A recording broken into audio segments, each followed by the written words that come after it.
dowladda Soomaaliya ayaa goordhow ku guuleysatay inay gacanta ku dhigto garoonka diyaaradaha Garbaharey ee gobolka Gadow 24 saac gudahood Jubbaland laba aag oo muhiim ah ayaa lagala wareegay taliyihii ciidanka Haramcad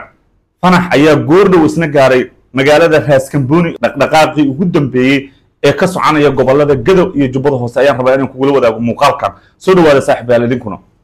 wararka ka imaanaya degmada Garbaharey ee gobolka Gadow ayaa ku waramaya in dawladda federaalka Soomaaliya ay goordhow gacanta ku dhigtay garoonkii diyaaradaha degmadaas oo horay u maamulayeen mas'uuliyiin ka tirsan Jubbaland iyo ciidanka Ethiopia hase yeeshee dawladda federaalka oo waday dhaqdhaqaaq xoogan 24 saac ee la soo dhaafay tan iyo markii mas'uuliyiin ka tirsan dawladda diyaarad siday laga soo celiyay garoonkaasi ayaa ugu dambeyn ku guuleysatay goordhoweed in amniga garoonkaasi ay dawladdu gacanta ku dhigto isla markaana halkaasi ay ka degaan gudoomiyihii gobolka Gadow iyo mas'uuliyiin ka tirsan dawladda federaalka gaar ahaan xafiiska ra'iisul wasaaraha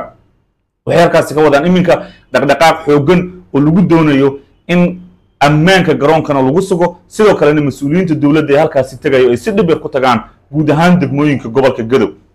waxaa is soo taraya wararka sheegaya in mas'uuliyiin kale oo ka tirsan maamulka gobolka Gadow in iminka ay diyaar u yihiin in la shaqeeyaan dawladda federaalka ee Soomaaliya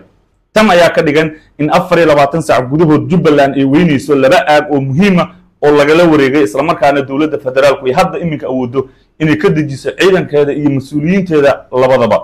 waxaa xusid mudan in deegaanka Raaskambooni isna uu goordhoweed gaaray taliyihii ciidanka Haramcad ee ku sugnaa magaalada Muqdisho taliye Fanax kaas oo ka ambabaxay Muqdisho isaga oo wata diyaarad kale oo ciidan oo ay ka buuxaan askar ka tirsan ciidanka Haramcad ee booliiska Soomaaliya